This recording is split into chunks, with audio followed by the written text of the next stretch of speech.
Europe 1. Le grand direct des médias avec Thomas Joubert. Et en cette rentrée, France 2 a lancé un énorme chantier pour ces après-midi avec pas moins de 4 nouvelles émissions. Parmi elles, Actuality, un talk show d'actualité programmé dans la case stratégique de 18h. Et aux commandes de Actuality, on retrouve l'excellent Thomas Touroud, ancien animateur de Canal+, qui nous a également fait vivre l'Euro de foot sur Europe 1 en juin dernier. Thomas Touroud qui est avec nous ce matin sur Europe. Bonjour Thomas. Salut Thomas, salut Julie, salut à tous. Hello. Vous avez signé pour combien de temps à France 2 ? J'ai signé pour très longtemps, j'espère.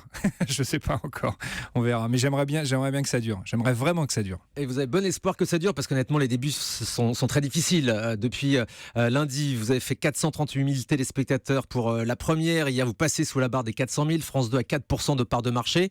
Honnêtement, on est très loin des objectifs. Alors là, on parle effectivement d'abord de l'audience, mais on peut parler aussi de l'aspect qualitatif de l'émission. Mais sur l'aspect audience, il faut savoir que alors, j'ai un peu étudié la question. Vous savez que c'est pas mon domaine. Mais je me suis dit, bon, si je viens quand même à Europe face à Thomas Joubert, il va falloir que je bosse. Donc j'ai un petit peu regardé. J'ai vu que la tranche était à 3,5 la semaine dernière. Donc on était à 4,2 lundi soir et on est surtout à 4,1 aujourd'hui. Ça veut dire qu'on est stable avec une courbe, et ça c'est très important, qui monte tout au long de l'émission du début à la fin.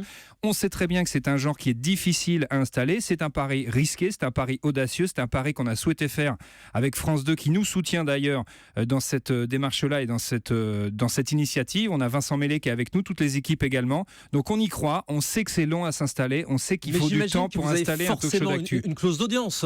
Moi, avec une porte de sortie en décembre généralement pour laisser 3-4 mois l'émission. De toute façon, il faut être très clair, vous savez très bien, et encore mieux que moi je pense comment ça marche. Si les audiences sont pas au rendez-vous, on va nous dire gentiment que c'est bien d'avoir essayé, mais que c'est terminé. Mais ça, il faut accepter le jeu, ça c'est la règle du jeu, je pense, dans toutes les chaînes. Bon, mais c'est pas votre état d'esprit aujourd'hui, au deuxième jour de l'émission. Là, pas du tout. Qu'est-ce que vous avez dit d'ailleurs hier matin en découvrant les premiers chiffres d'audience à 9h? Moi, encore une fois, c'est pas ce sur quoi je m'attarde. Ok, il faut vraiment en prendre conscience, mais ce qui m'intéresse d'abord... votre objectif. France 2 a pour mission de relever son accès et de faire rentrer la publicité à cette heure-là. Moi, j'étais très heureux à la fin de la première émission parce que je me suis dit, on a fait une première émission digne. On avait une structure, on avait, je pense, une qualité de production globale de l'émission qui était bonne. On avait du propos, il y avait du sens. C'était dynamique, c'était frais. On a profité de la chance qu'on a d'être en direct. C'est la seule émission en direct de l'après-midi sur France 2. Donc moi, j'étais très satisfait de la qualité de ce qu'on a proposé sur la première. Je le suis également très surpris ce matin après la deuxième. J'étais très surpris du contenu parce qu'on nous avait annoncé un talk show d'actualité, mais c'était vraiment de l'actualité pure et dure. Pour la première politique avec Nicolas Sarkozy, la jungle de Calais, vous pensez que c'est ce qu'ont envie de voir les téléspectateurs à 18h sur France 2 ?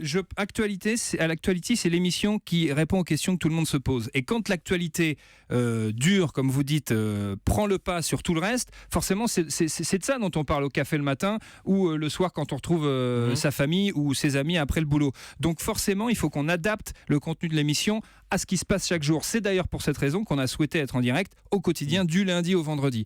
Et dès hier, il y avait des sujets déjà beaucoup plus légers, sur les chiens par exemple. En l'occurrence, on considère tous les sujets sérieusement. C'est pas forcément un sujet léger. D'ailleurs, on a pu le constater avec Michel Drucker qui nous a fait le plaisir de nous faire une surprise et d'entrer sur le plateau avec sa chienne Isia. Ça d'ailleurs, c'était pas du tout prévu et ils ont fait ça dans mon dos. Mais du coup, ça a donné un moment qui était très sympa avec Michel, que je remercie d'ailleurs de nouveau. Il y a vraiment une valeur informative. On essaye d'apporter une valeur informative et du contenu et donner du sens à tous les sujets qu'on va traiter. Est-ce que vous avez rectifié le tir entre la première et la deuxième, puisque tout le monde a jugé que c'était très sérieux lundi soir? Moi, j'ai pas entendu forcément que c'était très sérieux ou trop sérieux. Avec Michel Simès, on a eu du propos et de la détente également. Quand on voit la chronique du web avec Marion Seclin, c'est pas forcément très sérieux. Il y a du sourire également dans la chronique VOVF qui est la traduction de la parole politique avec Bruno Ney. Et puis il y a la pastille de Madénian et VDB à la fin de l'émission. Et puis il y a le jeu de l'actu. Il y a des moments, en fait, moi, ce qu'on souhaite tous à France 2, comme avec la prod de Éléphant et 4 Productions, la prod de l'émission, c'est qu'on passe un bon moment et qu'on apprenne 2-3 trucs quand même au cours de cette émission. Sur le plateau, vous êtes entouré de chroniqueurs que vous appelez des éclaireurs. On n'a pas encore vu tout le monde, mais il y a des journalistes, des chefs d'entreprise, des écrivains, des gens peu connus des téléspectateurs. C'est-à-dire, vous ne vouliez pas des éternels chroniqueurs qui passent d'émission en émission, c'est ça ? Exactement, parce qu'après on tombe dans l'entre-soi et on reste ensemble et on parle qu'à ses amis, et puis après chacun prend un rôle et on sait exactement avant même le début de l'émission ce que ça va donner à la fin. Et parmi ces éclaireurs, il y a une journaliste du Figaro qui s'appelle Eugénie Bastier. Alors je sais pas pourquoi elle intéresse tout le monde, Eugénie Bastier. Parce qu'elle est connue pour ses positions assez réactionnaires, fille spirituelle d'Éric Zemmour, comme on la présente souvent. Comme on la présente souvent, à tort. Elle sera là pour donner son opinion dans votre émission ? Non, c'est pas une émission d'opinion, c'est pas une émission de débat. On n'est pas dans un débat pour contre dans cette émission-là. Nous, on souhaite expliquer simplement l'actualité et essayer de suivre le feuilleton de l'actu qui va extrêmement vite, tranquillement, de prendre le temps. C'est pour ça qu'on aborde simplement 2-3 thèmes d'actu au quotidien, justement pour se donner le temps de donner les clés de compréhension et pour se poser un peu. Vous étiez mieux sur Canal dans le Before ou sur France 2 aujourd'hui ? C'est deux émissions qui sont totalement différentes. On ne traite pas du tout des mêmes sujets. Le Before, c'était vraiment un labo pour tester les jeunes talents. Conas avait Camille Cotin qui faisait ce magnéto qui a eu un succès considérable, a commencé dans le Before. Toute l'équipe du Studio Bagel qui venait du web a commencé dans le Zapping Before avant ensuite d'intégrer les différentes émissions de Canal. Là, on n'est pas sur la pop culture, sur la culture underground. Mais vous, Thomas, est-ce que vous sentez mieux aujourd'hui sur France 2 ? Je suis très bien dans cette émission. C'est pour ça que quand vous m'avez posé la question de savoir combien de temps j'aimerais rester sur France 2, j'espère le plus longtemps possible et j'espère qu'Actuality aura une très longue vie. En tout cas, il croit à vous. Quelles sont vos inspirations, vos modèles à la télé ? C'est plutôt Jimmy Fallon aux États-Unis ou Michel Drucker ? Entre autres, les deux. D'ailleurs, j'ai eu la chance d'aller sur le plateau de Michel Drucker dimanche dans Vivement la télé. J'ai eu la chance même de m'asseoir dans le fameux canapé rouge. Je me suis dit quand même qu'il avait vu défiler un sacré paquet d'artistes, donc il a une carrière admirable. Moi, j'ai une référence aussi, c'est Yves Mourouzi qui est l'une de mes idoles. Pourquoi pour le mélange des genres un petit peu, c'est votre marque de fabrique ? Yves Mourouzi, voilà, c'est quelqu'un qui était capable de parler d'actualité comme on peut en parler quand on est entre amis.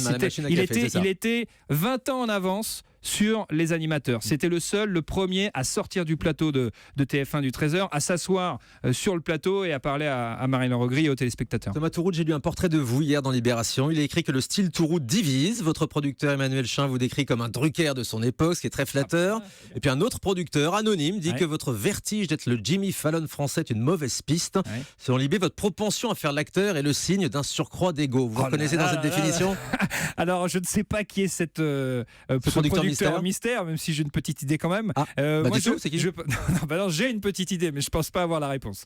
Je pense que le vertige d'être Jimmy Fallon, ça, c'est des mots qui lui appartiennent. C'est pas mon but ultime. Je m'en inspire parce que je trouve qu'il a énormément de qualité. Après, voilà. Si je divise, tant mieux. Ça veut dire que je suis. Enfin, c'est bien d'avoir des pour et des contre, quoi. Et dans ce portrait, Thomas Touroud, on apprend aussi que vous avez voté François Hollande aux 2 tours de la dernière présidentielle en 2012. Ça vous dérange pas d'afficher une couleur politique ? Absolument pas. Vous connaissez déjà le sommaire de l'émission de ce soir ? On est encore en train d'y travailler, ils sont en conf des rédacs à l'instant.